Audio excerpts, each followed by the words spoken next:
I'm visiting with Zeke Prado, the coach of the Lower Brule boys football team. And coach, you guys had a pretty big win over Standing Rock. Can you tell me a little bit about that game?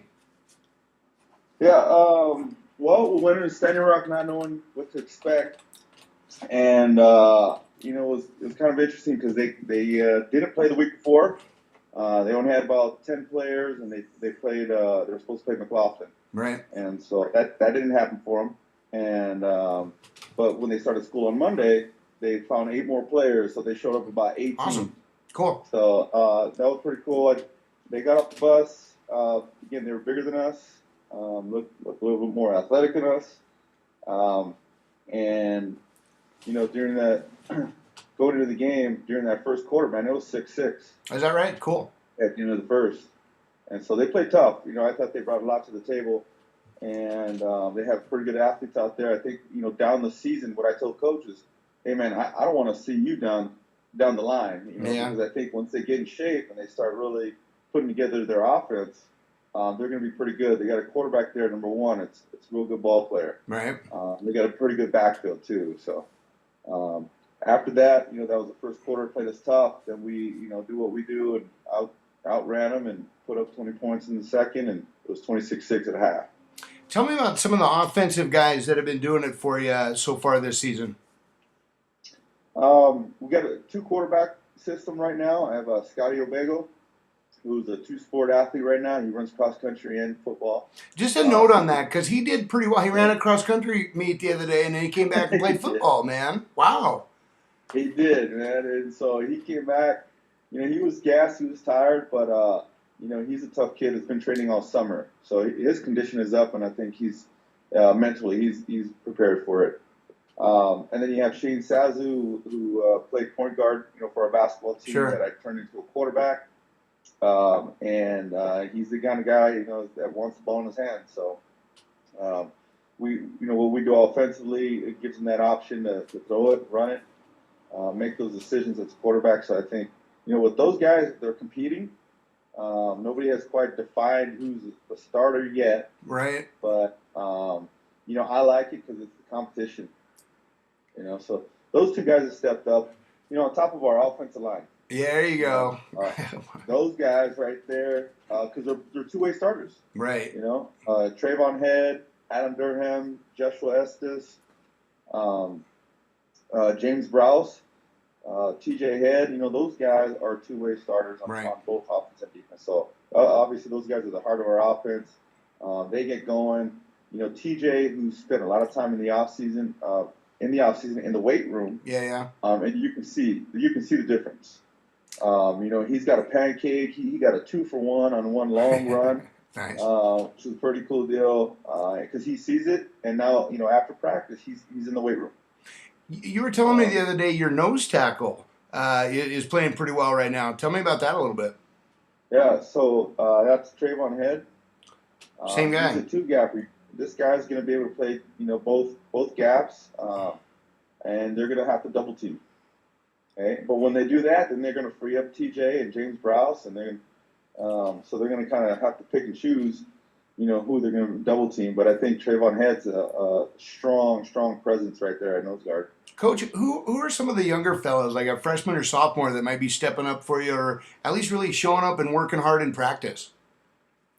Let me see. As far as I think we have a huge junior class right now. Yeah. And those guys are taking all the starting roles, and those young guys are having to compete, trying to find their way on with special teams.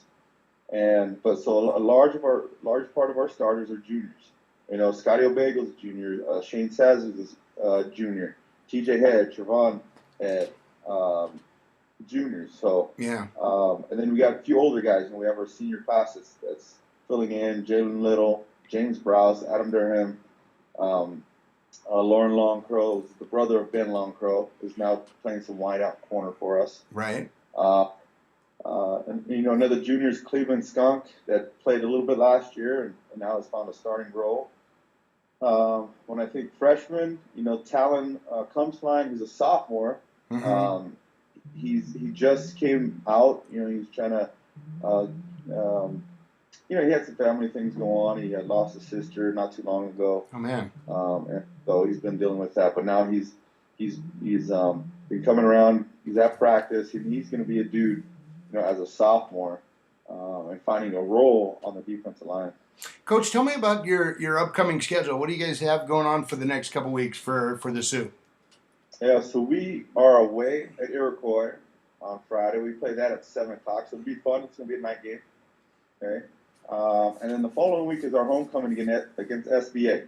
Right. Okay. And that's our game. That's the game that we want back, that we lost last year, that we felt we shouldn't have lost. Okay. And so they bring back quite a bit. They have the Burma brothers there at SBA, and they got a really good, talented running back. Burmas. Yeah. Yeah.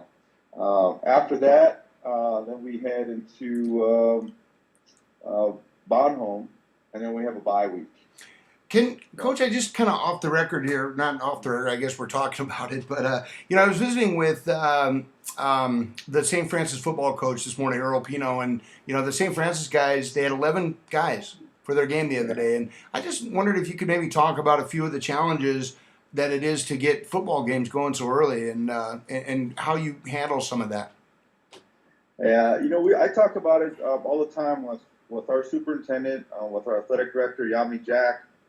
In Indian country, they have powwows, and that part of the culture, that's really important. So a lot of them happen right when school's starting, and so a lot of families are getting ready for that. But a lot of our students also travel around the country, going to powwows and attending powwows. Yeah. We have even our kids, Joshua Estes, who goes to a lot of powwows to dance, and we have a few other student athletes that also do that too. So that's really important. And then, so starting early when we're not in school also hurts us. Okay, so we started on the 17th, and then we didn't start school till Monday. Yeah. On the 20th. So then, school starts, and then you have a couple more that want to add on that might have been, around the country traveling or visiting family and vacation and things like that. So I think that's, some of the challenges, but I know we've talked about it. We've talked about it with South Dakota State, just about a starting time for some of the tribal schools. Sure. Tell me a little bit about the Lower Brule volleyball team. They got to be getting close to starting their season, or have they already? Yeah, they're chomping at the bit to go down to Highmore on Thursday. Nice. How about the cross? So they go down. What's that? How about the cross country team? What do you guys have going on there this week? Yeah, so man, I tell you what, they went down on Friday. We had a few placers. Scotty placed 6.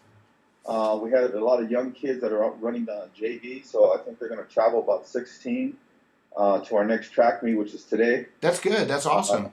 Yeah, they're down in Gregory today. Okay. And then they'll travel next week. I think we're going to Chamberlain. That's on a Saturday. And then, but they feel pretty good. I think we got a lot of young kids that are going to be competing at that JV level.